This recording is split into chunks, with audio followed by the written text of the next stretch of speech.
Tô bem, pessoal. Então, boa noite, outra vez, aqui neste encontro, né, que nós estamos fazendo de estudo do livro do Gampopa, o ornamento da joia da liberação. Nós vamos então fazer boa noite, pessoal, Francisco, Luiz, que estão entrando agora também, Rafael, mundo, né? A gente vai fazer então as preces iniciais, depois a gente vai fazer um instante de meditação, 10, 15 minutos ali, vamos ver como é que vai andar. A gente está fazendo shamatha, né? E daí eu vou conduzir, procurar conduzir um pouco mais alto, tá bem? Deixa eu só compartilhar aqui com vocês então a tela da sadhana, para a gente poder fazer as preces iniciais. A gente vai fazer uma vez em português e duas em tibetano, a prece de 7 linhas. Em fronteira noroeste do país de origem, no coração de pólen de uma flor de lótus, você obteve o mais excelente e maravilhoso Siddhi. Renomado como aquele que nasceu do lótus, você está cercado por um vasto séquito de dakinis. Enquanto pratico, seguindo seus passos, algo que se aproxime para conceder suas bênçãos. Ó Guru Pema, conceda-me os Siddhis.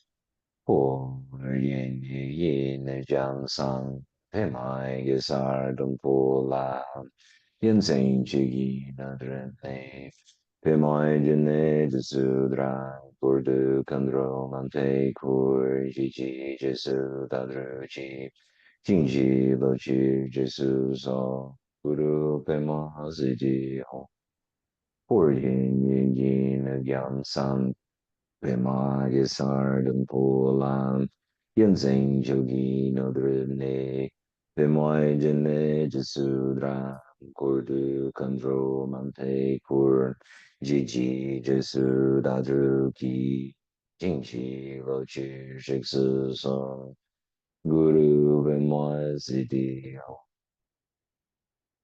refúgio Bodhicitta, no Buda, no Dali, na excelente Assembleia da Sangha, até que eu alcance a iluminação, neles eu tomo refúgio. Através da minha prática das 6 perfeições, possam todos os seres sencientes alcançar o estado búdico. Sangye cho danso chi cho namba janchu bardu dani chapsu chi dagi jingso jingpe so nangchi rola penchi sangye drupar shu Sangye cho danso chi cho namba janchu bardu dani chapsu chi dagi jingso jingpe so nangchi rola penchi sangye drupar shu.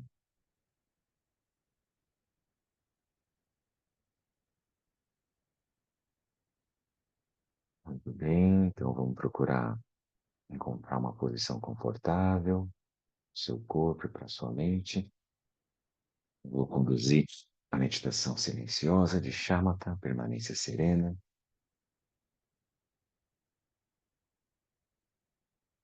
Então, em termos de corpo, você se lembra que o mais importante é manter a coluna ereta, os ombros relaxados, os olhos semicerrados, repousando um ponto à sua frente. Lembre-se de qualquer tensão que você reconhecer em seu corpo, apenas solte. Vamos fazer algumas respirações profundas, conscientes, tranquilizantes.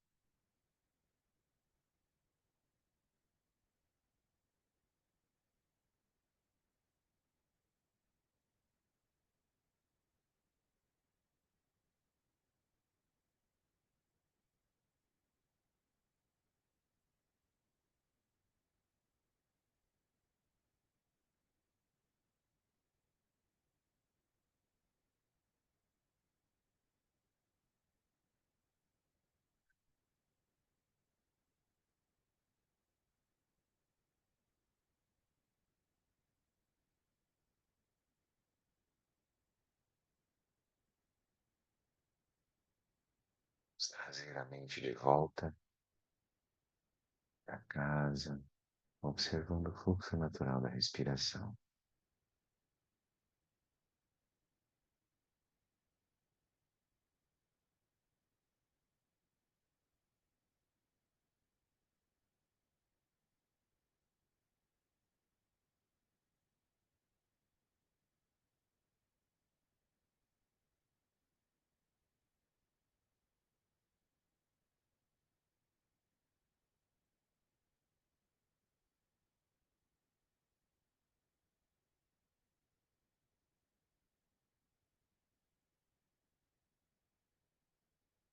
Deixe que a sua consciência permeie todo o espaço do corpo.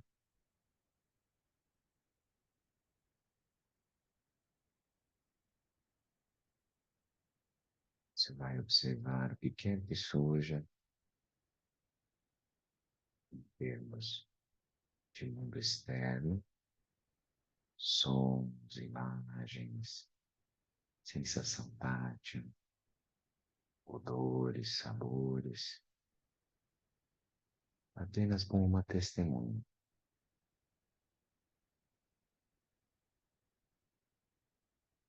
Não é necessário vasculhar coisa alguma, apenas observe e mantenha a consciência imóvel.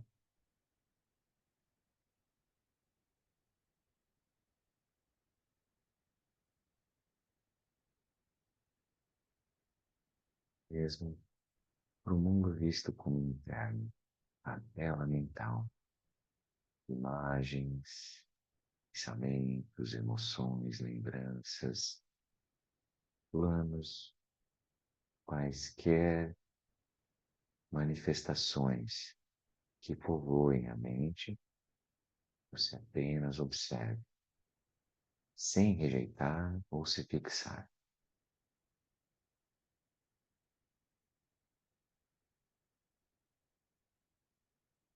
A consciência se mantém imóvel, observando as ondas que surgem, duram um tempo e cessam.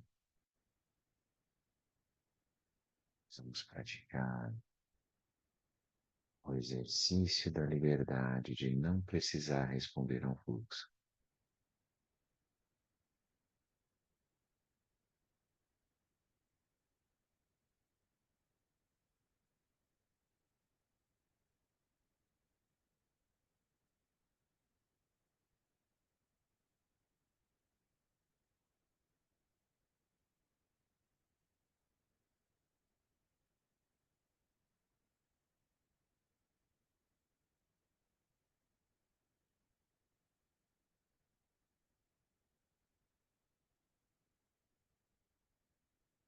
Se você perceber que se perdeu em alguma história, alguma bolha de realidade, apenas solte, deixe que ela se autolibere.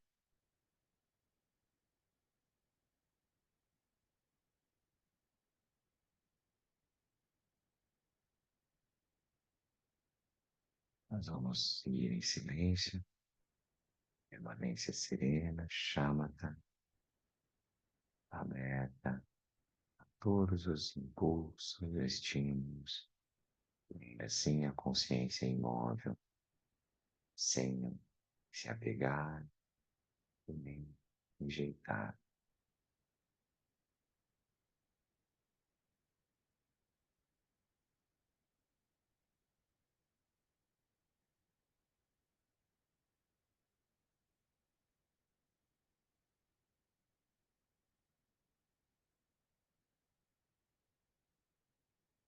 Seguimos em silêncio.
Também, pessoal.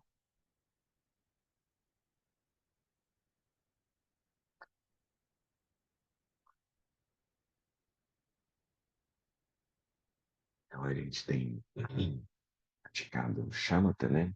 Depois das preces iniciais, a gente comentou que no budismo tibetano a gente sempre faz dessa maneira, né? Inicia com as preces iniciais como uma maneira da gente se conectar com a nossa motivação, aquilo que tem de mais elevado.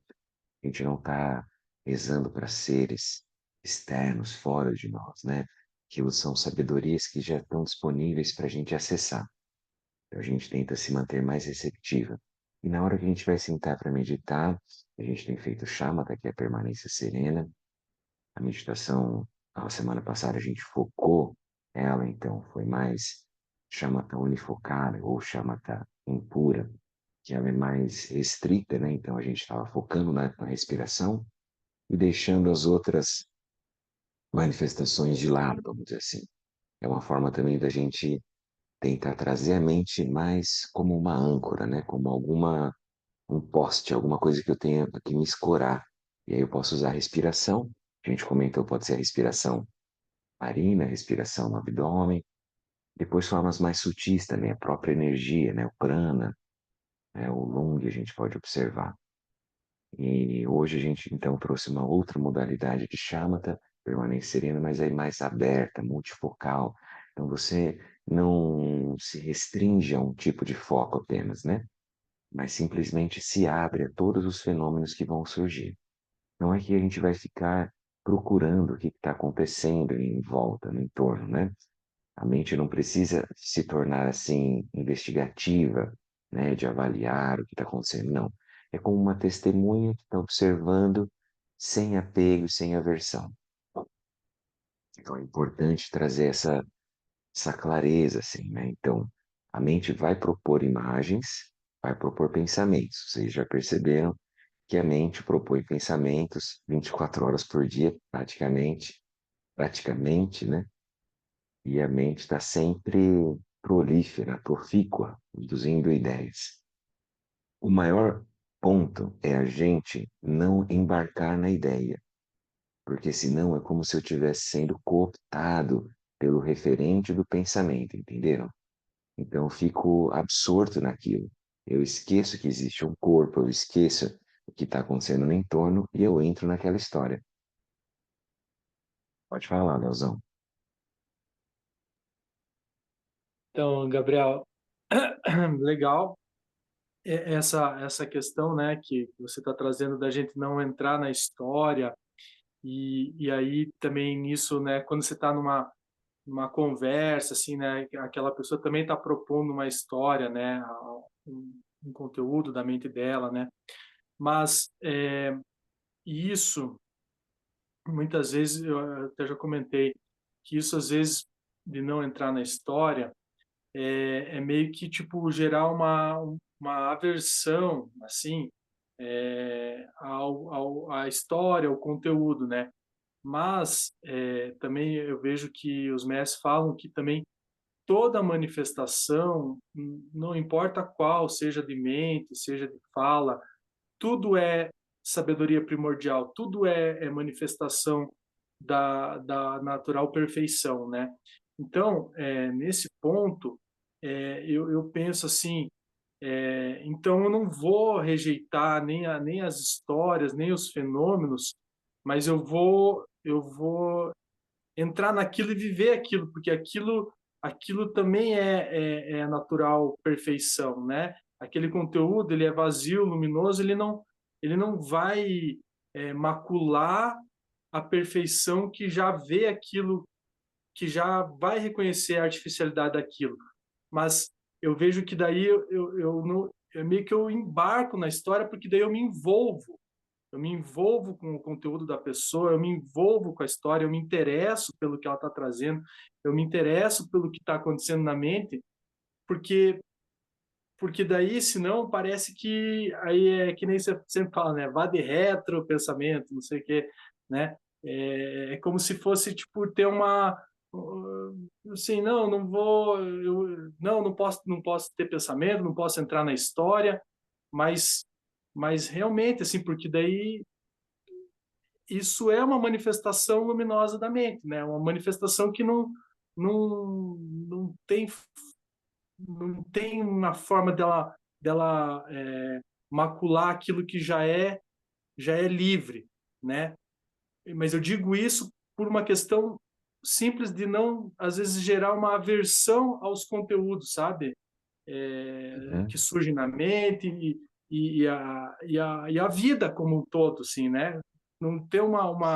uma rejeição, assim, sabe? Eu percebo isso que aconteceu comigo, assim, de às vezes rejeitar, não, pensar, não, isso daqui é só pensamento, eu não vou nem dar importância para isso. Só que daí as pessoas estavam conversando comigo, aí eu, não, isso daí é a história da pessoa, é a bolha dela, é como se, tipo, aquilo não tivesse importância, sabe? Mas daí, só que daí a pessoa fala, e você, no caso eu, né? Às vezes eu nem entendi, nem, é como se eu não tivesse interessado pela bolha da Sim. pessoa, né? Pelo Gera uma conteúdo. indiferença, né, Léo? Isso. Isso. Então, esse é o ponto, então, que existem vários níveis de prática, né? Então, agora nós estamos propondo shamatha, né? A gente vai ter que, em todo o caminho, vai ter que observar, então, se aquilo está fazendo sentido no momento que a gente está praticando. Primeira coisa, tem que ver se tem apego e aversão para qualquer prática. Na Todo Buda Dharma, todos os ensinamentos, eles querem ajudar a gente a reconhecer a natureza livre da nossa mente, certo? Aquilo que nós verdadeiramente somos. Como a gente comentou lá, a parte um, né, a causa primária, natureza búdica. E todos os fenômenos estão perfeitos desde essa perspectiva. Porém, como a gente está se sentindo uma identidade separada dentro da dualidade, então existe apego e aversão. Aí eu vou precisar praticar para estar livre de apego e aversão. Quando que eu tenho apego? Quando eu entro, embarco dentro daquela história. Então eu me fundo com o conteúdo. Eu esqueço que há consciência e a consciência é livre dos conteúdos. Eu não lembro do oceano, eu só estou dentro da onda. Isso é apego. Então eu embarquei naquela história. A outra é a aversão. A aversão, então, é um apego às avessas. O apego eu quero perto, a aversão eu quero longe. Eu estou apegado a longe, aquilo que não me serve, aquilo que eu rejeito, né? Então, se eu começar a rejeitar os pensamentos e querer cortar eles, isso também, num certo nível de prática, não é adequado. Quando eu estou fazendo shamatha, então vamos lá. Shamatha é uma meditação essencial para a gente poder ganhar a mente de volta. Então, a gente sabe, né, Léo? Então, o nosso mundo ocidental, contemporâneo que a gente vive, é um mundo acelerado, é um mundo hedonista, é um mundo consumista, é um mundo em que a gente precisa ser muito rápido, dar respostas rápidas, principalmente parecer inteligente e ser fake e aparecer na rede social, seja o que for, certo? Então, se eu não ganhar a mente de volta, ou seja, a minha mente não está mais à mercê dos pensamentos, não está mais à mercê de rolar a tela da rede social, não está mais à mercê de uma notícia que aparece na minha frente e eu já tenho raiva, ou eu tenho apego, ou qualquer coisa. Então, ganhar essa liberdade, eu preciso treinar a mente. E a primeira forma é a meditação silenciosa, e é shamatha, e é foco na respiração. Se eu deixar a pessoa em aberto, fala, fique com os pensamentos, você é livre, tudo é natureza primordial. A hora que a pessoa ainda está na esteira rolante do hedonismo, tentando ser vitoriosa, ser vencedora e assim por diante, como a gente já sabe, então parece que eu não vou estar usando de compaixão, eu não vou estar oferecendo um antídoto para ela desacelerar a mente dela e aprender a olhar os conteúdos sem se superidentificar, sem se fundir com aquilo, entendeu? Primeiro ponto é esse, dar uma descolada daquilo tudo. Porque o que que as pessoas, a gente sempre senta para conversar, onde você estiver, elas se sentem o próprio pensamento. Ela não sente que ela tem uma liberdade, que ela é uma tela, um espaço, e que os pensamentos surgem duram um tempo e cessam. Se eu falar isso para as pessoas no dia a dia, elas vão achar que é uma maluquice. Nós estamos aqui num ambiente protegido, já fizemos prática, já estudamos, ouvimos ensinamento, então a gente está percebendo como é que está funcionando a nossa mente. Então eu preciso desacelerar. Se eu ficar encadeado com um monte de pensamento, é aquilo que a gente fala, não é nem bolha, é borbulha. É um monte de pensamento atrás do outro. E eu fico só pulando, né, de galho em galho com um macaco louco, e aí eu não consigo ter a mente de volta. Então, a primeira coisa é isso, fazer shamatha impura, que foi o que a gente fez na semana passada, é o foco na respiração.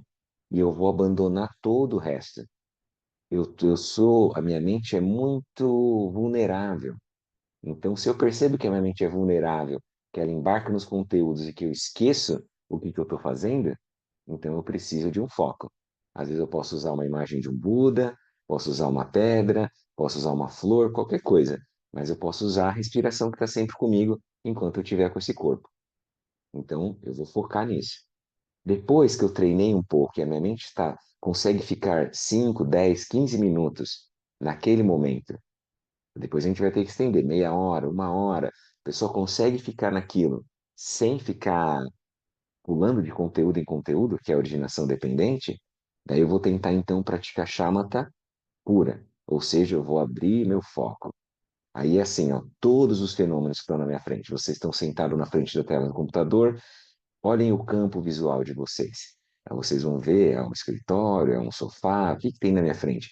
Tudo isso faz parte do campo visual. Tudo que está ouvindo, tem cachorro, tem trânsito, tem silêncio, tem cigarro, qualquer coisa está dentro do meu campo auditivo. Eu estou percebendo a base do meu corpo, está sentado, tocando o tato no chão, isso é o tátil. Daí vou ter então olfato, vou ter gustação. Tudo isso faz parte, eu me abro para isso, mas eu não me perco nisso, entendeu? É um pouco mais, vamos dizer assim, capciosa a prática de shamatha quando está aberta. E além disso, além dos cinco sentidos físicos, tem o sexto sentido abstrato, que é a mente. Todos os pensamentos, tudo aquilo que surgir, eu tenho que observar, sem ser dragado para a história. Ou seja, eu não vou tentar resolver a história. Eu não vou julgar, criticar, aquilo foi bom, aquilo deixou de ser bom. Não, não é isso. Nem vou ficar preso a pensamentos de passado, com arrependimento, culpa, ou seja o que for, e nem vou ficar sendo empurrado para o futuro, tentando resolver, projetar, chegar em algum lugar ou tentar manipular o presente, como que as coisas deveriam ser. Nenhuma dessas eu vou abandonar tudo isso. Então, o que que eu vou ter que fazer? Repousar em uma consciência completamente imóvel, enquanto todos os fenômenos dançam na minha frente, como uma onda, e eu vou estar como se eu estivesse na região abissal do oceano, que nada se move. Eu estou parado ali. Ainda assim, eu deixo tudo acontecer no entorno. Eu não procuro nada, eu não fico fixado em nada, eu também não rejeito. Eu não vou cortar o pensamento. O pensamento vai surgir na tela da mente, ele vai durar um tempo, e se eu não fizer nada, ele se dissolve por si mesmo. Isso é o autoliberado. Ele volta para o oceano. Não tem para onde ir, para o próprio espaço da mente. É como se fosse um holograma que produziu a imagem e que vai dissolver. Tá fazendo sentido isso que nós estamos conversando para todo mundo? Quem está com a tela aberta, eu estou olhando. Quem já tem praticado, então é mais ou menos isso. O pensamento, ele não tem nada de material, não tem nada de sólido, nenhuma solidez, certo? É mais assim etéreo do que o vapor da água da chuva quando bate no asfalto quente. Aquilo evapora. E nem isso, eu não tenho nada para pegar. Ainda assim, o pensamento me carrega, me faz agir, me faz falar e me faz incorrer em ações negativas de sofrimento para mim e para os outros. Então, se eu não ganhar a minha mente de volta, ou seja, eu não sou mais refém de pensamentos que são voláteis, que são involuntários, que se produzem assim de uma maneira incessante, entende? Por isso que eu tenho que descolar isso. O pensamento pode surgir e eu não sinto mais que eu sou o pensamento. O pensamento surge na tela da mente. Ele dura um tempo e ele cessa. Eu não brigo mais com ele, eu não quero cortar ele, não quero rejeitar, não quero suprimir, eu quero observar ele e deixar ele ali. E ele vai se dissolver naturalmente. Mas eu tenho que estar repousando numa consciência que observa isso. Se eu embarcar na bolha do pensamento, isso é o samsara básico. E daí, como é que faz? Um pensamento produz outro, e produz outro, e assim vai. Então, é aquilo, é originação dependente. A partir de uma base, surge um outro contexto. Outra base, outro contexto. E assim vai. Então, isso daí é o que a gente não está querendo seguir. Eu quero ter essa liberdade de não precisar seguir a um fluxo. O fluxo é o condicionamento. O fluxo é o alayava jnana, que eu estou preso, meus samskaras, as minhas marcas mentais. Eu não vou seguir nele. Isso é o karma, entendeu? Que é ação e reação. Eu não quero seguir nisso. Ah, tem uma coisa a partir da minha base, então eu raciocínio como é que eu devo fazer. Agora eu estou tendo uma liberdade de não ficar preso a essa paisagem, né, o loca, né, que a gente opera condicionadamente, tá bom? Hoje nós vamos ver, então, espero que tenha sido de elucidar, é aquilo, Léo, a gente precisa elucidar as imagens, elucidar os pensamentos. Não é nem rejeitar, porque você não vai precisar rejeitar o pensamento, não vai precisar rejeitar as pessoas quando elas vão precisar dar os seus testemunhos, falar, né, sobre os seus problemas e assim por diante. E ao mesmo tempo eu também não vou me apegar, ou seja, eu não vou entrar naquele conteúdo e chorar e sofrer. Eu não preciso disso. Eu posso, eu tenho liberdade de me manifestar de forma indiferente, de forma apegada, de forma aversiva. Por liberdade, a natureza da mente propõe e ela dá a possibilidade de eu me manifestar assim. Porém, eu sei que isso gera sofrimento. Então, eu não opto por esse tipo de expressão, de manifestação, entendeu? É uma decisão, é uma escolha, né?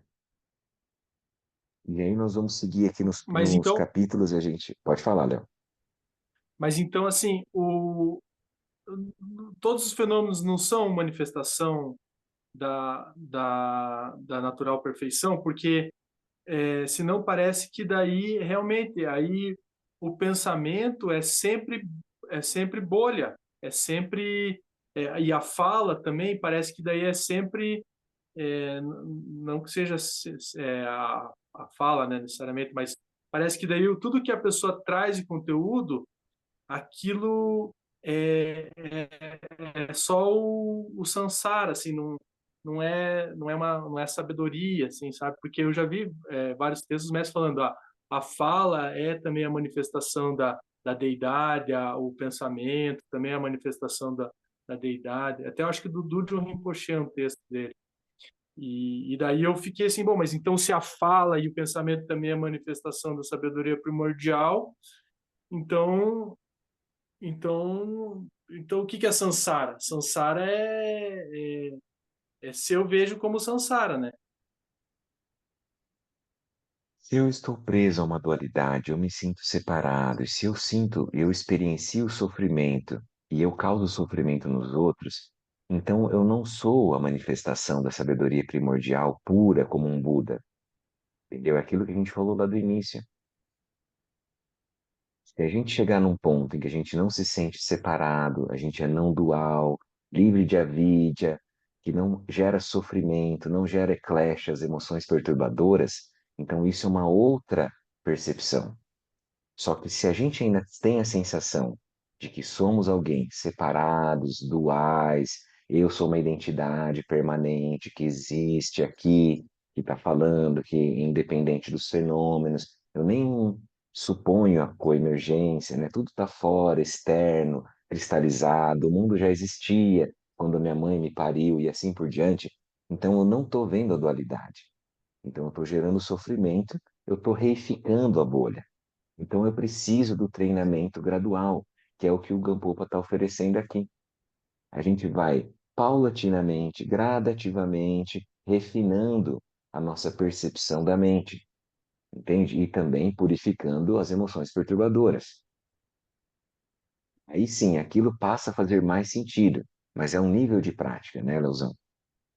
Sim, beleza? agora ficou Então, mais ó, claro, porque aí realmente, aí eu vejo, não, realmente, eu ainda me sinto um eu separado, dual, então realmente, aí fica mais claro que então tá, então isso aí é samsara porque eu ainda não estou vendo a não dualidade, né? Então, isso, você não tem a experiência da não dualidade, vamos dizer assim. A gente tem uma sensação, todos nós aqui, né? A gente sente que a gente é separado. E a gente vai treinando paulatinamente para remover esses obstáculos, as cristalizações, né? As fixações, os referenciais que eu sou apegado, que eu me sinto aquilo, né? Então a gente olhou os três primeiros capítulos, que são três partes do ornamento da Joia da Liberação do Gampopa. Primeira parte, a gente vai relembrar lá, natureza búdica, causa primária.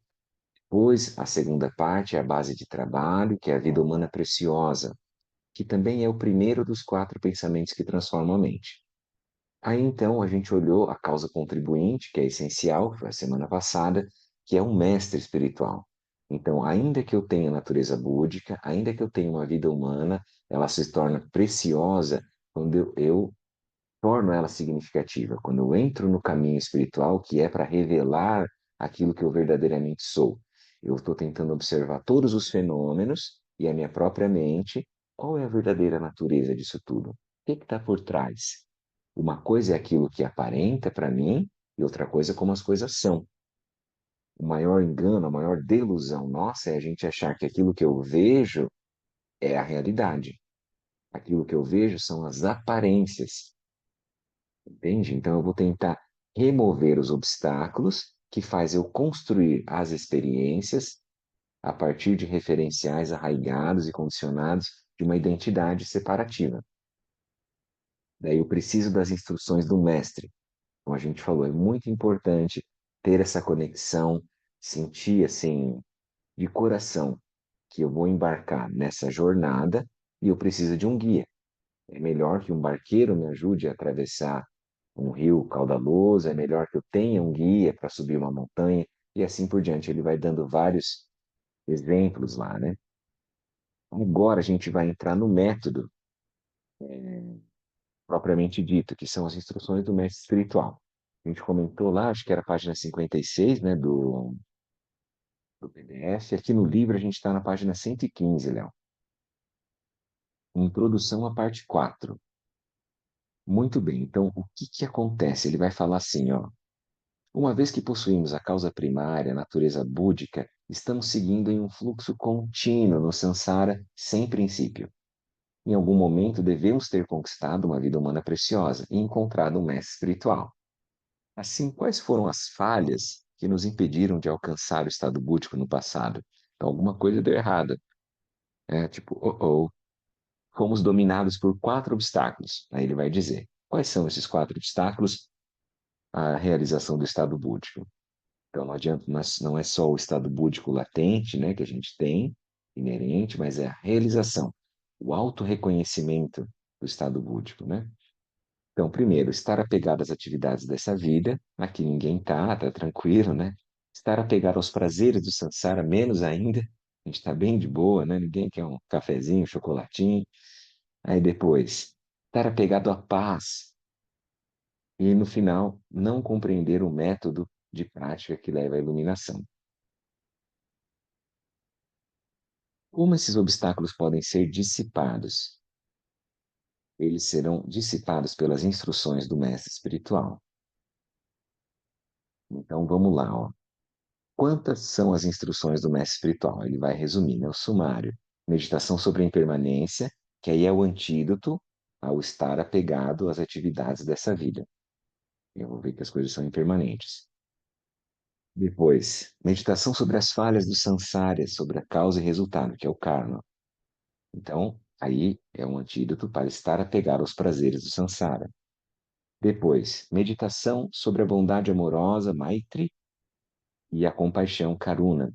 Então, esses são antídotos a estar apegado à paz. Essa paz que a gente fala é aquela o apego ao nirvana, o apego à paz, o apego assim, você não quer se envolver no sofrimento. Aquilo que a gente já comentou lá, né? Shravakas e Pratyekabudas, a gente quer assim, cara, não tô afim, né? Para mim deu, chega disso tudo, eu quero mais é me isolar, entrar no meu universo, meditar, ficar na minha paz, no meu estado mental construído particular. E alguns acreditam que isso é o nirvana, é a iluminação. E daí não é o caso, né? Como a gente já viu isso no budismo. Pode até ser como o Niroda, né? Que a gente apaga tudo no entorno e entra naquilo de uma forma absorta mesmo, né? Quem assistiu um Buda, aquele filme argentino, que já deve ter aí, sei lá, uns 15, 20 anos, não lembro, chama Um Buda, se quem quiser ver. Daí é uma coisa que seria assim, né, contemporânea dos dias de hoje, e aí ele vai mergulhando cada vez mais no mundo da meditação. Então, aquilo é a paz, vamos dizer, uma paz de um estado mental. Ele precisa da meditação. E daí o mestre vem e aí dá uma chacoalhada nele. Ele precisa estar no universo, no mundo, em contato, né? Participando, pertencendo, né? Deixa eu ver aqui que o Francisco está fazendo uma pergunta. Isso que você explicou a respeito de entrar num estado particular de mente, os arhats, eles estão sujeitos a isso ou se libertaram disso? Então, os arhats estão sujeitos a isso, e os pratyekabudas também. Eles vão se libertando dos clashes, né? Das emoções perturbadoras. Porém, eles ainda têm uma sensação sutil, um obscurecimento, né, cognitivo, da sensação de uma dualidade. Então, eles preferem o nirvana e têm rejeição ao samsara. Isso, eles também se acham, eles acham que eles teriam se iluminado, sim, mas eles não se iluminaram. Daí essa história, eles têm uma liberação relativa, né? Muito bem. Depois ele vai comentar, então, os vários elementos do cultivo de Bodhicitta. Isso tudo ele está propondo um método, né? Que é o que nós vamos olhar aqui como a fundação. Não que a gente vá cumprir todo o conteúdo, né? Uma coisa assim, a gente resolveu pegar a primeira metade do livro para a gente poder ter uma base, e aí as pessoas que tiverem interesse seguirem estudando e praticando, né? Contemplando aquilo. Então, esses quatro itens compreendem as instruções do mestre espiritual: impermanência, depois falhas do samsara sobre a causa e resultado, bondade amorosa e compaixão e cultivo da bodhicitta, que no caso vão ser os quatro próximos encontros, né? Cada um desses aí que a gente vai conversar. Hoje nós vamos falar sobre a impermanência. Então, eu vou só terminar de ler essa parte da introdução e aí nós vamos olhar então com mais detalhe a impermanência. Acho que alguém também tinha falado alguma coisa aqui. Interessante. Também acho. Muito bem. Repetindo, então. Elas são instruções para a prática de meditação sobre a impermanência, instruções para a prática de meditação da reflexão sobre as falhas do samsara, a existência cíclica e sobre a causa e resultado, que é o karma. Instruções para a prática de meditação sobre a bondade amorosa e compaixão e instruções sobre como cultivar bodhicitta. Vocês estão vendo que não é a compreensão teórica, cognitiva, que eu fico com aquilo na minha mente. Não. Eu tenho que realizar. O Dharma tem que se tornar vivo. Ou seja, eu ouço a instrução, eu pratico e aquilo incorpora no meu fluxo. Vocês entendem? Transforma a minha forma de ver a vida, minha forma de experienciar o mundo, minha forma de viver, de atuar. Não é só uma coisa que eu entendi. Ah, eu entendi a impermanência. Não é isso. Se não transformar o meu olhar, aí tem uma falha. Então não realizou aquele ponto. A contemplação do tema da impermanência remedia, agora aquilo que a gente estava falando, né? O apego às atividades dessa vida. Refletir sobre as falhas do samsara e sobre o karma, as causas e seus resultados, remedia o apego aos prazeres do samsara. Meditar sobre bondade amorosa e compaixão remedia o apego ao prazer da paz. Cultivar a suprema bodhicitta, então o espírito da liberação, né, da mente iluminada. Chitta é mente, bodhi é a iluminação. Então, o espírito do despertar é o antídoto para a incompreensão do método que leva à realização da iluminação. Esses são os fatores utilizados para cultivar a mente e desenvolver bodhicitta. desde o momento em que se toma refúgio até o ponto em que se medita sobre o significado dos dois tipos de ausência da essência, ou dos 5 caminhos dos 5 caminhos aos 10 gumes, todos os ensinamentos do Dharma estão incluídos no cultivo da bodhicitta.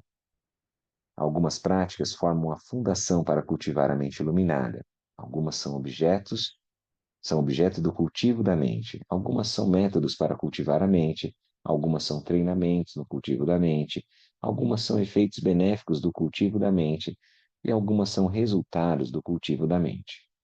Assim, todos os ensinamentos Mahayana estão incluídos no cultivo da mente, que é a Bodhicitta.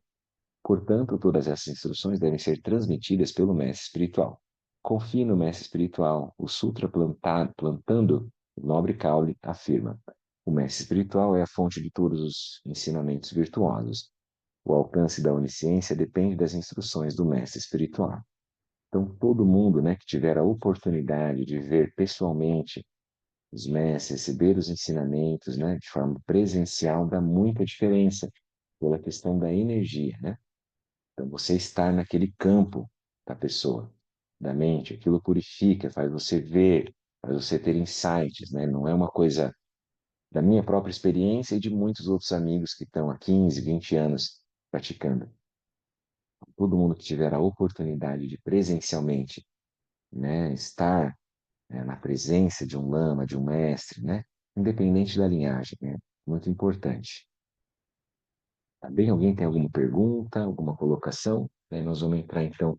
Isso é um panorama geral daqui que nós vamos fazer daqui para frente, né? Hoje estamos na metade, já foi 5, agora faltam mais 5 encontros.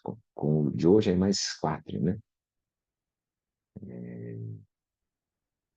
Alguma pergunta?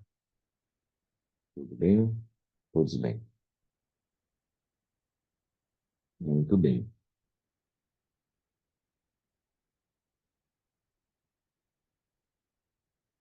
Sabe que o Goenka, que é um mestre do Vipassana, né? Ele tem uma voz grave, assim, forte.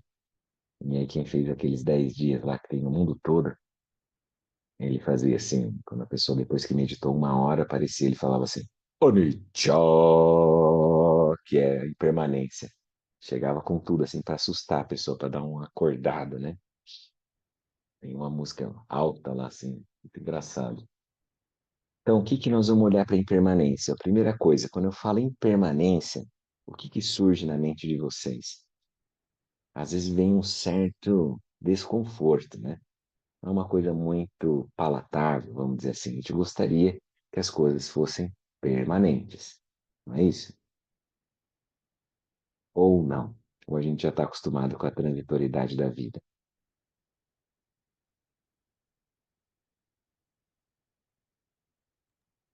Eu sempre E fui aí, avesso a Gabriel? muitas mudanças. Mas é, cara, a gente quer só uma nice, né? Um lugarzinho de sombra e água fresca, né, Léo?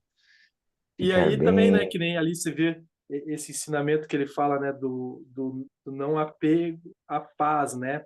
Porque às vezes o que eu mais quero é paz, né? Então, tipo assim, e eu pensava assim, não, o Buda é paz, né? É pacífico, Isso, é isso aí. Essa é a isca do praticante, entendeu, Léo? Quando o Buda vai vender o peixe dele, ele fala, faça yoga. Lembra que a gente falava brincando, né? Se torne vegetariano, vai morar na natureza, tudo pacífico, sereno. Isso é o reino dos deuses. Isso não é a liberação, não é a iluminação. Mas tá bom, cara. É melhor você praticar nesse contexto, porque você tá bravejando, criando sofrimento para todo lado, né? Numa guerra, atirando, matando pessoas. É mais complexo.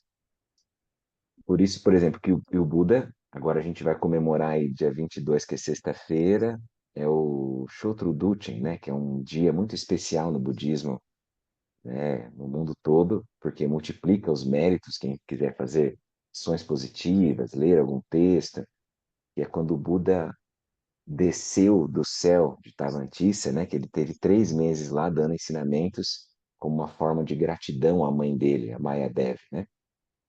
Então, existe isso no budismo também, né?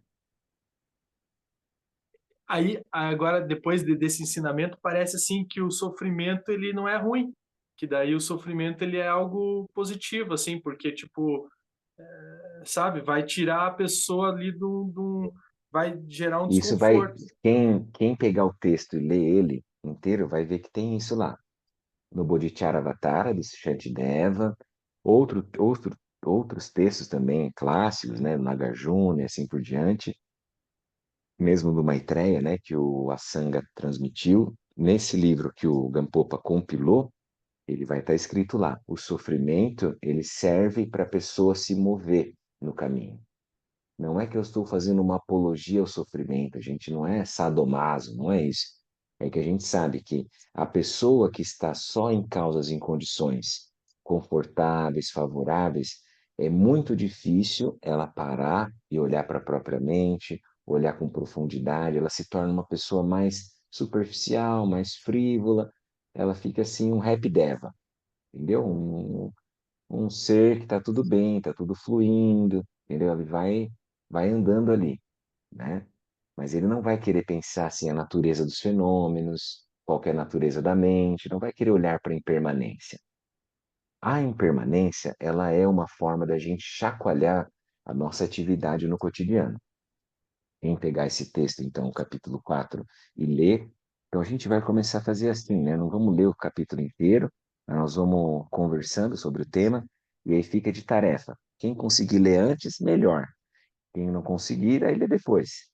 Mas ele vai estar uma explicação minuciosa. Como é que a gente faz para contemplar o tema da impermanência? Então, lembra, a impermanência serve como antídoto para o apego a esta vida. Se alguém se sente apegado a essa vida, então a impermanência pode te ajudar a te libertar.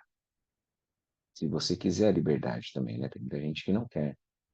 A gente pode ser como o Cypher no Matrix, né? Que gosta lá de cortar a picanha, que é tão gostosa naquela cena, né? Então, o que que é o ponto da impermanência? Ela te faz voltar-se para a sua liberdade. Por que que as coisas mudam? Porque elas são livres, porque elas não são fixas, porque elas não são absolutas em termos convencionais, entendeu? Eu só chamo de impermanência quando eu tenho um referencial, eu tenho uma permanência, vocês estão entendendo? Vamos pensar assim, sei lá, numa foto ou numa casa, por exemplo. Eu tenho uma imagem de como é a casa, e a casa muda. É natural que mude, né? Assim que eu terminei de construir, aquilo vai se dissolver, não é assim? Qualquer coisa. Uma montanha é assim. O planeta é assim. Assim que o planeta terminou, ele começa a se degradar, não é? Qualquer reação química é isso. Então a gente vai ter que olhar para tudo. Nosso organismo é a mesma coisa, nosso corpo. Perfeitamente. Nós somos assim, né? Senão a gente Isso, seríamos sempre no mesmo estado, ou demente ou físico. exatamente, Luiz. Então, por exemplo, ó, se você gosta da flor, de uma rosa, de uma tulipa, qualquer flor que você na sua mente surja, você vai perceber que para a flor existir, teve que morrer a semente, certo? Começou como semente, daí virou depois um broto, depois cresceu o caule e virou flor. A flor não fica estável para sempre, não é isso? A flor vai virar também o esterco que vai nutrir uma outra semente, e assim por diante, certo? Isso é a impermanência grosseira dos fenômenos, como a gente olhar a, as estações do ano, é a mesma coisa. Então, tudo no nosso corpo é a mesma coisa. Por exemplo, ó, o bebê, ele tem que deixar de existir para nascer a criança. Só que eu não percebo exatamente a hora. Mas tem uma hora que o bebê se foi. E agora é só criança. Depois a criança vai embora. E vai surgir um adolescente. Não é assim?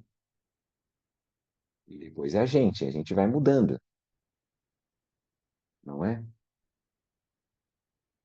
Então, por que cargas d'água? Ou por que raios eu acho que o meu corpo é eterno? Por que que eu acho que as pessoas Pelo com quem eu apego. convivo, elas vão se manter eternamente da mesma maneira? Por que que eu brigo tanto quando surge? um pelinho branco, uma barbinha branca, vocês entendem? O mito da juventude eterna, que a gente tenta estabilizar alguma imagem, alguma coisa assim. E aí a gente às vezes vê, o Luiz pode ser que veja, outras pessoas, a Cris também, pacientes, às vezes que estão com 90 anos e eles ainda estão assim, tipo, eu não quero partir, sabe assim? Não vou, mas como assim? Todos nós temos que, a gente tem que se preparar, não é isso? Mas só que depois de uma certa idade aumenta a probabilidade, não é? Ou então quando tem uma pessoa que tem um pai ou uma mãe que já está terminal e a pessoa não consegue aceitar aquilo. Uma pessoa lúcida, uma pessoa estudada, mas ela acha assim, não, aquilo vai continuar para sempre. Por isso que, gente, assim, é uma bênção a gente olhar a impermanência antes que seja tarde, sabe? Antes que a morte esteja muito próxima, né? Os exemplos do Shagdu é melhor eu aprender a nadar antes de cair no rio, ou é melhor eu construir o banheiro antes de estar apertado. Vocês entendem isso? Então, quando eu estiver na hora da morte, o que que eu vou fazer com a minha mente? Pensem só, o corpo está colapsando, tá tudo dissolvendo.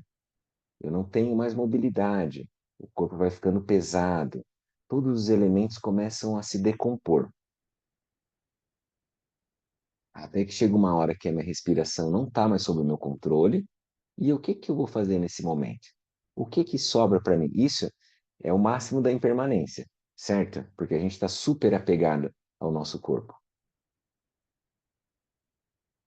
Então, quando eu falo isso, Aí não é só uma nos resta questão. atravessar para outra margem.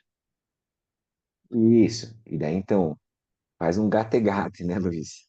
Então, nessa hora eu tenho que treinar minha mente. Por isso que a mente é o que vai persistir, que vai perdurar.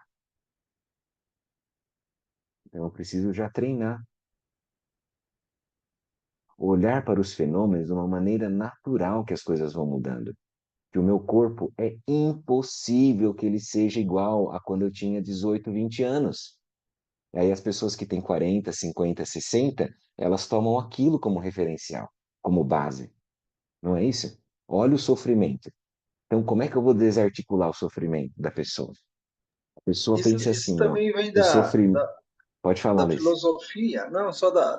Lembrando agora da filosofia, quando Heráclito falou que era impossível um homem tomar banho duas vezes no mesmo rio, porque no segundo banho ele Sim, já não seria o mesmo, nem as águas já teriam passado. Isso tem muito a isso ver com a mesmo, impermanência. com certeza. A impermanência não é budista, não é o Buda que inventou. A impermanência é a natural condição dos fenômenos compostos. Tudo aquilo que é composto vai se dissolver, inevitavelmente. E a gente não acha uma coisa sequer que seja permanente. Você consegue lembrar na sua mente agora? Por favor, conte para nós o que que é permanente? O que que se mantém sempre? O Sol não é, o planeta não é. Qualquer coisa, pense alguma coisa na sua mente que venha e fale assim: não, isso é permanente, isso é fixo, isso é real, Talvez, eu já absoluto. pensei sobre isso, talvez a nossa verdadeira natureza. E isso é a única coisa que sobra. Por isso que ela que tem que ser o nosso refúgio. Eu não tomar refúgio na minha verdadeira natureza, que é aquilo que não nasce e não morre, aquilo que não move, aquilo que não está sujeito à impermanência, então eu vou estar tomando refúgio em causas flutuantes e vão necessariamente fazer eu flutuar também. Por exemplo, eu tomo refúgio no meu corpo, eu me sinto o corpo. Eu não sinto que a mente está usando o corpo, eu sinto que eu sou o corpo. E aí, quando o corpo colapsar, eu vou colapsar junto com ele. Não é isso? É igual quando eu tenho um pensamento, uma ideia, e eu estou muito fixado naquela ideia. É como se eu fosse a própria ideia. Tá fazendo sentido isso, gente? E Tá assim, fazendo pô, bastante cara, no dia a dia. sentido. Essa semana aconteceu uma coisa interessante, né, nesse sentido, porque a minha cunhada, ela teve bebê e nasceu, ela se fixou, ela é enfermeira obstetra, ela se fixou na ideia de que seria um parto natural, não sei o quê, não sei o que lá, com 40 semanas, ela criou, né? E aí a criança chegou 37 semanas, restrita, ficou no hospital, teve quiterícia, aí saiu do hospital, aí faz 3 dias que está internada de novo, porque está com uma infecção no sangue. E aí ela estava assim, surtando, né? Ela estava desesperada, porque nada foi como ela planejou. E a gente vem conversando com ela a respeito disso, né, da maternidade. Eu acho que os filhos trazem muito essa questão da impermanência dos estados, da falta de controle, né? Não existe controle. As coisas vão acontecer como precisam acontecer. Mas ela vibrava muito assim o medo da doença, e ela atraiu assim muito fortes para ela. E aí eu estava conversando com ela e falei exatamente sobre essas coisas, né? Que eu falei, ela falou, eu tô com muito medo, porque ia fazer uma pulsão para tirar o líquor. Ela é pequenininha, ela tem 3 quilos, com 2 meses. E aí eu falei, começa a pensar em saúde, em alegria, em paz, começa a mudar o seu estado mental, começa a mudar a sua mente. Aí ela falou, falei, começa a repetir, mesmo que você não esteja sentindo isso, finge que você está sentindo, porque essas outras coisas também são coisas que você criou, então você pode criar outras, né? E aí ela começou a falar assim, aí ela falou, Cris, ela até deu um sorrisinho dormindo aqui, quando eu comecei a falar, parece que eu tô vendo luz no quarto, ela começou a ver outras coisas, né? E aí, desde então, assim, ela tá tentando mudar esse estado mental dela, tá tentando controlar essa mente que estava desenfreada, assim, para muitos problemas e coisas catastróficas. Ela falou: Eu não sei se eu vou ver minha filha, se ela vai comemorar o mêsversário dela. Eu falei: Fica tranquila, ela vai e coloca isso na sua cabeça e que vai acontecer o que seja melhor, não sei o quê. E aí ela mudou. Assim, mesmo no maior caos que ela estava vivendo, ela conseguiu mudar isso, e aí hoje, e ela é muito briguenta, assim, com as pessoas, e aí diz que o porteiro foi tirar o marido dela de dentro do hospital hoje, e ela teria feito um barraco, né, no jeito que ela é, assim, e aí ela falou que ela estava tão em paz, que ela falou, olha, o senhor precisa olhar a autorização que está lá, e depois o senhor volta aqui, não precisa gritar. A gente está passando por uma situação difícil, o senhor poderia trabalhar com mais empatia aqui com as pessoas que estão aqui dentro. Mas ela não é nada dela, assim, não é normal dela, né? O padrão, quando você está falando do padrão, quanto eu repito, né? Ela sempre está fazendo barraco. Até minha filha, que tem 9 anos, fala: Você tá brava? Não tem motivo, não precisa, né? O que você quer é ficar brava. Até ela já percebeu que ela é assim, né? Que esse é o padrão. E aí ela, com toda essa situação, estava tão insuportável, né, que ela falou, não, eu vou mudar. E realmente fez muito sentido, assim, ela conseguiu controlar a mente, né? E o quanto, então, esse sofrimento traz mesmo esses momentos que a gente fala, tá tão insuportável que eu vou ter que fazer de outro jeito. E ela conseguiu, né, mesmo nessa situação. Então, eu acho que tá fazendo muito sentido tudo isso que vocês estão falando hoje. Bom, Cris, é isso mesmo. Como a gente se apega como as coisas deveriam ser, né? E você comentou, né? A gente não tem controle nenhum, né? Eu me lembrei agora lá do um ditado zen, né? Que eles diziam assim: morre vô, morre pai, morre filha. E daí o pessoal falou: Nossa, mas que esse monge tá falando isso? Que notícia é essa? Falar uma coisa, pô, não dá para falar uma outra coisa, né? Um ensinamento. Daí ele falou: Vocês gostariam que fosse na ordem inversa? Na ordem contrária? Isso seria o natural, vamos dizer assim. Mas a gente não tem como. Não tem uma lei universal como é que as coisas devem ser. Quem vai primeiro, quem não vai, as pessoas vão chegar até 80 anos, não vão, como é que funciona isso? Então, é bom que a gente tenha essa clareza, né? Que é isso que faz parte, né? E, Pode falar, e Leozão. tem, e tem uma vez que eu estava com Covid também, e eu já estava praticando, né? Já fazia prática, tudo. E eu fiquei com Covid e fiquei com febre muito alta, né? Até você estava acompanhando, né, nessa época, né? Que eu falei com você. E, E aí a febre, tipo, 39, 38,5, 39, que até a camiseta encostando na barriga, assim, doía, sabe? E daí naquele momento, assim, eu falei, ah, não, eu vou meditar, mas a dor e a sensação era tão ruim que não tinha o que fazer. Eu só tava assim, tipo, entregue, assim, eu não sei, não tenho controle nenhum, né? Não tenho prática, porque a cabeça ficou tão perturbada, o sofrimento era tão intenso ali que não tinha como nem pensar em prática que ia fazer e estabilidade da mente. É como se eu tivesse assim, simplesmente você não tem controle nenhum. Você tá zero, entendeu? Você não tem o que fazer, sabe? E aí isso eu falei, poxa, mas nossa, adiantou de nada eu praticar meditação, né? Só para ver que eu não tenho controle nenhum. Ai, ai. Naquele Por momento isso que de, é, de cara. sofrimento É. intenso, realmente, Não, cara, não, na não, hora não do tenho, não. aperto, é isso aí, cara. Às vezes vou rezar aqui, né? Salve-me Prajna Paramita, Nossa Não, é Senhora da só Bicicletinha, qualquer um, seja né? o que tiver que ser, né? Porque, tipo, não tinha o que, nada, assim, E né? tá.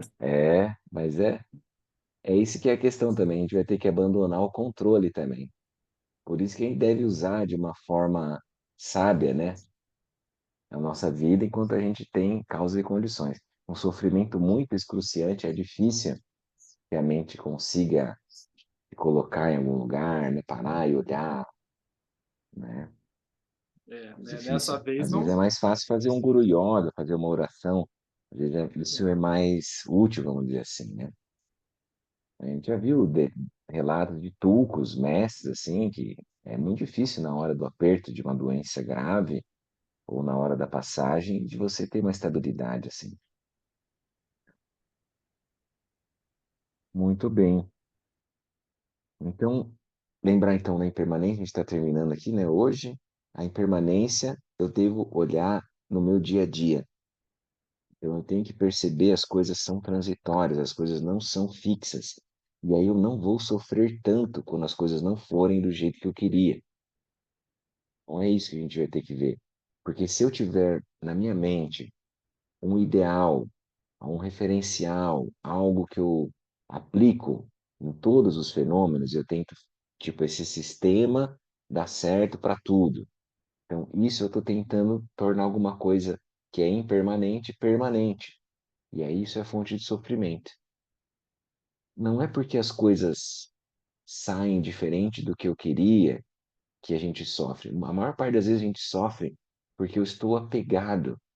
Eu gostaria de controlar, porque vocês entendem isso, eu não gostaria, parece que eu não quero estar fora do controle. Que as coisas devem ser de uma certa forma. Então, por isso que eles falam, a gente tem que cada vez mais se abrir para os fenômenos, se abrir para como as pessoas são. Tipo assim, quando eu fixo, cristalizo alguém e essa pessoa é sempre desse jeito, eu também fixei um fenômeno. Trabalho, na família, qualquer lugar, ou comigo mesmo. Daí eu não estou vendo a impermanência. Então eu devo ver a impermanência do mundo externo e a impermanência do mundo interno. A impermanência dos outros. Pensem em vocês, quantos trabalhos vocês já tiveram, quantas pessoas vocês já conviveram, quantas pessoas foram muito importantes e foram embora. Hoje vocês nem têm mais ideia de como está a vida dessa pessoa. Então, olha quanta coisa mudou. E é natural, as coisas vão mudando, faz parte da existência, né? E a impermanência é para a gente sofrer? Não. A impermanência é para a gente lembrar da nossa liberdade e para a gente não sofrer pelo apego às coisas. Porque às vezes a gente fala, eu estou sofrendo porque tal coisa aconteceu. Mas não é. Você está sofrendo pelo apego de não deixar que a vida se manifeste de uma outra forma. Mas que ideia é essa nossa?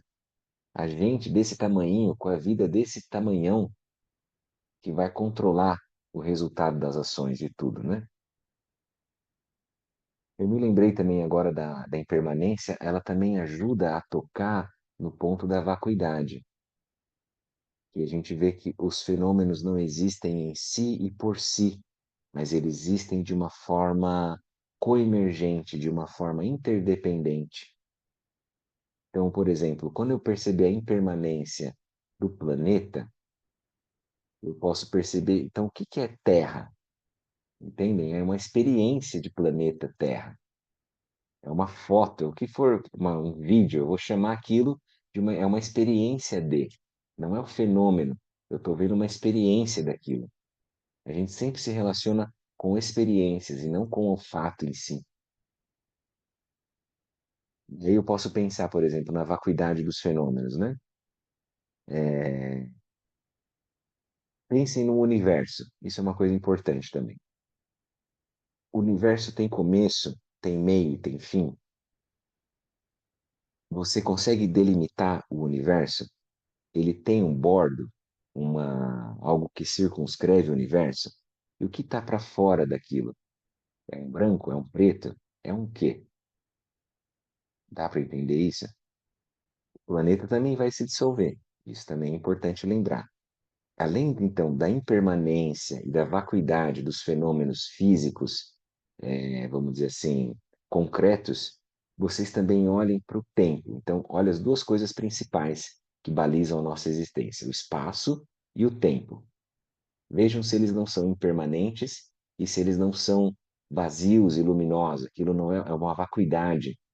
Olha o tempo, vamos colocar assim, ó. A gente sempre fala que existe o passado, existe o presente, existe o futuro. O passado e o futuro estão na dependência do presente, certo? Agora, o que que é o presente? Alguém consegue delimitar? O presente é o dia de hoje? O presente é a hora que nós estamos? O presente é o minuto? É o milissegundo? É o momento? Eu não consigo pegar o presente. Dá para entender isso, gente? Se o presente eu não consigo definir, que dirá o passado e o futuro? Olha aí a vacuidade e a impermanência desse fenômeno.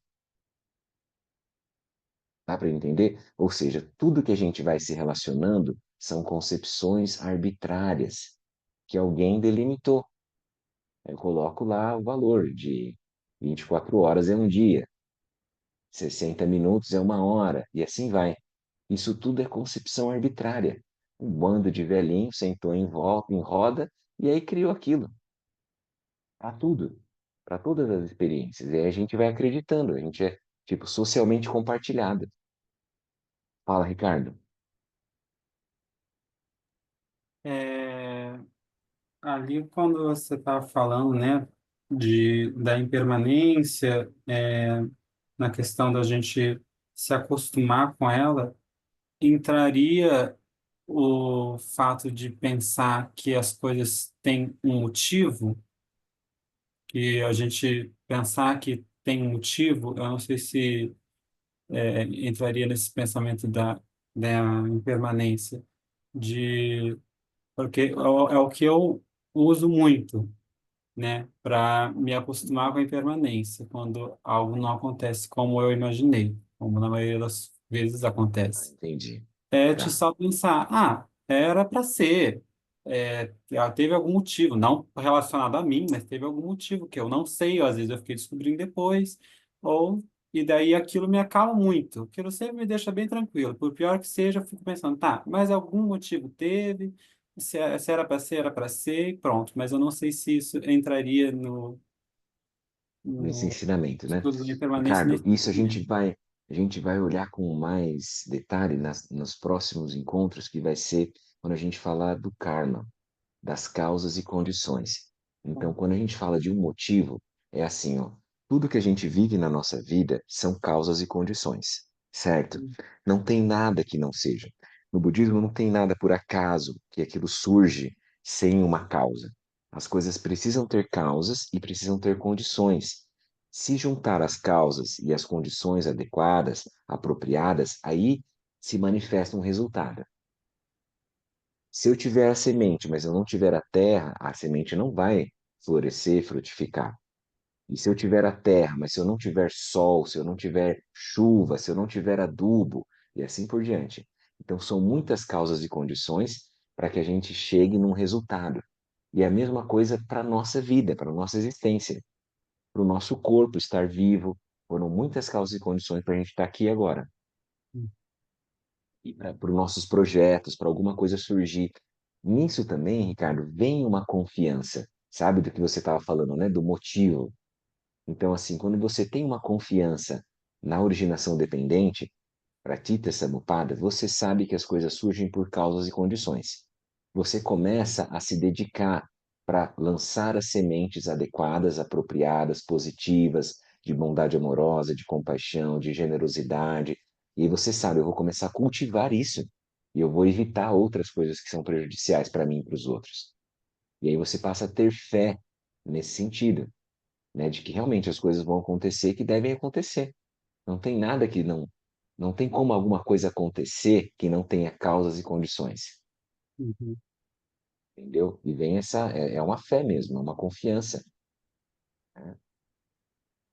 E um Obrigado. motivo mesmo, não é uma coisa que é assim, aleatória. Isso não tem no budismo. Por isso que a pessoa fala, por que comigo?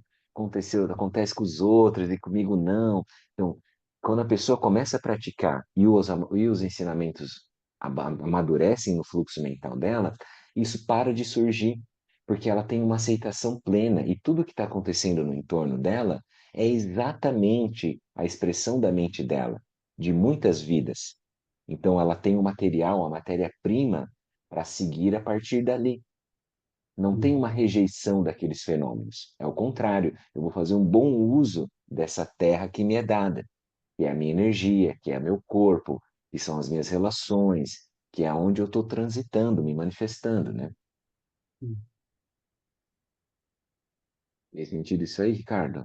Aham, entendi isso. Obrigado, Gabriel. Opa! Fala, Leozão. Sempre você, cara. Causas e condições, só pergunta. Ou Pô, mas contratado, né? e o nosso combinado, Gabriel? É, cara. Mas então, que daí surge, né, essa questão de estar falando do apego, né? O quanto também a gente tem apego a manter as coisas de um certo jeito, né? Que nem me veio assim também, né, a questão lá do templo, né? De manter tudo bem organizado, tudo bem certinho, né? Porque isso também é um apego, certo? É um apego e também é um zelo, né? Por uma natureza búdica, uma coisa mais elevada. Mas assim, é, aí a gente também pode gerar um apego às coisas tudo certinho, que daí seria o controle, né? Porque esse certinho também é arbitrário, né? Hum, O Isso. que é o certinho, né? Leozão, então assim, ó, não é que a gente vai ser uma coisa assim caótica, né? Sim, né? Selvagem, não é isso, cara. Você pode ter zelo e não ter apego. Então você pode ser caprichoso, cuidadoso e não ter apego. O apego surge da fixação. Quando eu me fixo que as coisas devam acontecer, aí eu gero sofrimento, entendeu? Mas eu posso ser cuidadoso, né? Então pode ter lá um templo muito bem cuidado e que não tem um apego naquilo. Entende? Eu sinto assim, ó. Se eu chego num lugar, pense assim, um jardim japonês, tudo bem cuidado, uma fontezinha, é um ambiente convidativo que ajuda a mente a se estabilizar, a se acalmar, como se fosse Feng Shui. Os átomos não estão ricocheteando para um lado para o outro, eles estão lá, você está te ajudando a olhar. O templo é a mesma coisa. É um ambiente físico, externo, grosseiro e também é sutil. Te coloca numa paisagem sutil.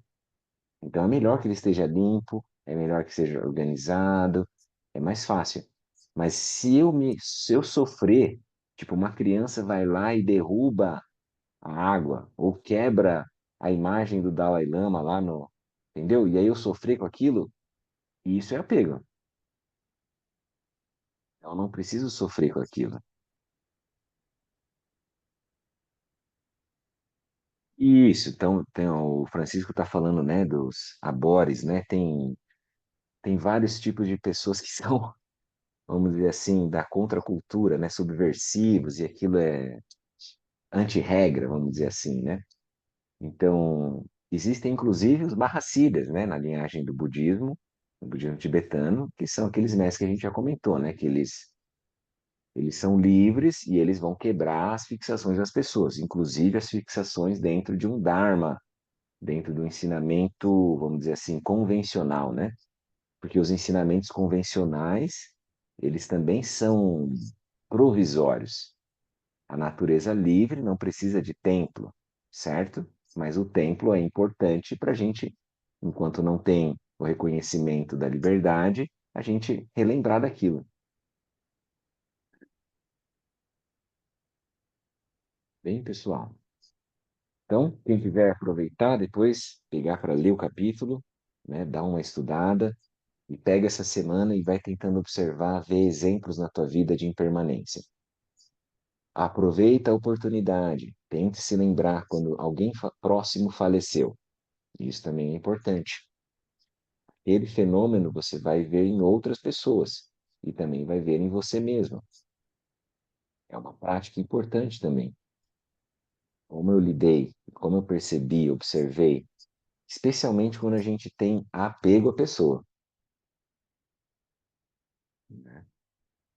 Então eu vou ter que olhar para aquilo. Se eu quero ter uma maturidade para realmente ser útil, ser de benefício, que é a qualidade da minha presença, seja assim, alentadora, benéfica, vai ajudar naquele ambiente, eu não vou ficar, né, vamos dizer assim, esperneando, sofrendo, chorando junto e mal. Eu vou tentar ajudar as pessoas. Eu faço esse voto, que a gente possa ter essa estabilidade de ajudar as pessoas na hora da passagem, não é? Alguém faça isso por nós também, não? Na hora da nossa passagem, porque é inevitável, não é? É a única certeza que a gente tem é que a morte virá, inevitável. Se nasceu, vai morrer, né? Como o nosso encontro nasceu, durou um tempo e agora já está morrendo, cessando, né? Como o planeta, como um pensamento, dura um tempo e depois ele se dissolve, né? Muito bem, então vamos fazer alguns instantes de silêncio, daí a gente faz a dedicação na prática.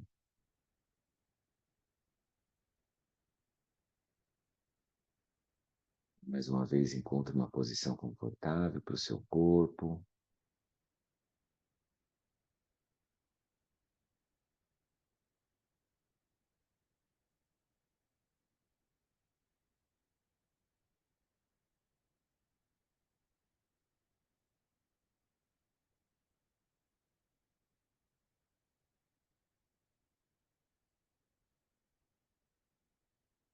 Tente soltar os pensamentos, soltar qualquer ideia, em especial a operação da mente. Apenas solte.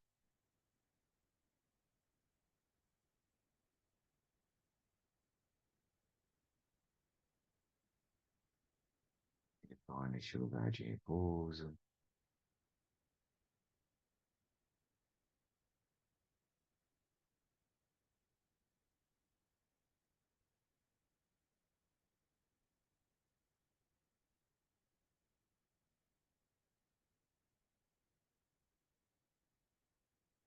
Tente observar todos os fenômenos que surjam à sua tela mental. E observe a impermanência do pensamento, uma emoção, uma lembrança, o que quer que surja. Veja que é da natureza dos fenômenos serem transitórios.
E fazer a dedicação.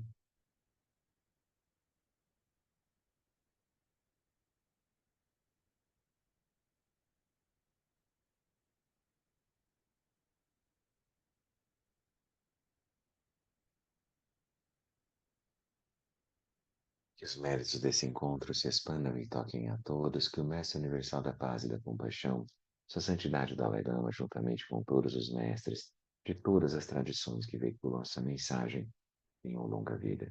Que todos estejam a salvo de gerar pensamentos negativos, obstáculo mais destrutivo. Que estes pensamentos nunca surjam em nossa mente, que todos os seres também estejam livres de pensamentos negativos. Desejo auspicioso neste exato momento, possam nem mesmo os nomes doença, fome, guerra e sofrimento ser ouvidos pelas pessoas e nações da Terra, mas possam sim sua conduta moral, mérito, riqueza e prosperidade crescer, e possam a suprema bem-aventurança e bem-estar sempre surgir para elas. Nós vamos fazer a última prece para que a tradição do Guru Padma Sambhava floresça. É a grande tradição da Bhadishanti Rakshita, do mestre Padmasambhava e do rei Tritson Deltsen possa florescer e permear os três reinos. Que a presença das três joias nunca se separe do fluxo mental dos seres, segurando assim o sublime bem-estar através dos três tempos. Kenlo Chosun Rinpoche Zangbin Sasun Chaparvel Roju Chosun Nam Midradusun Gele Show. Muito obrigado, pessoal, pela presença. Muito obrigado pela discussão, né, pelas perguntas, compartilhamentos. Boa semana. Aproveitem a impermanência dos dias e a liberdade dos fenômenos para se construírem de uma forma positiva, é o que a gente aspira, né? E até a semana que vem, ouvindo George Harrison. All things must pass, né? Obrigada, Até Gabriel. mais Obrigada, então, pessoal. gente. Boa noite para Valeu, todos. Ista. Tchau. Valeu, Obrigado. Gabriel. Tchau, Obrigado. tchau. Boa noite. Tchau. Valeu, boa noite. Tchau, tchau. Tchau. Falou, Leozão. Valeu. Falou, mano. Abraço.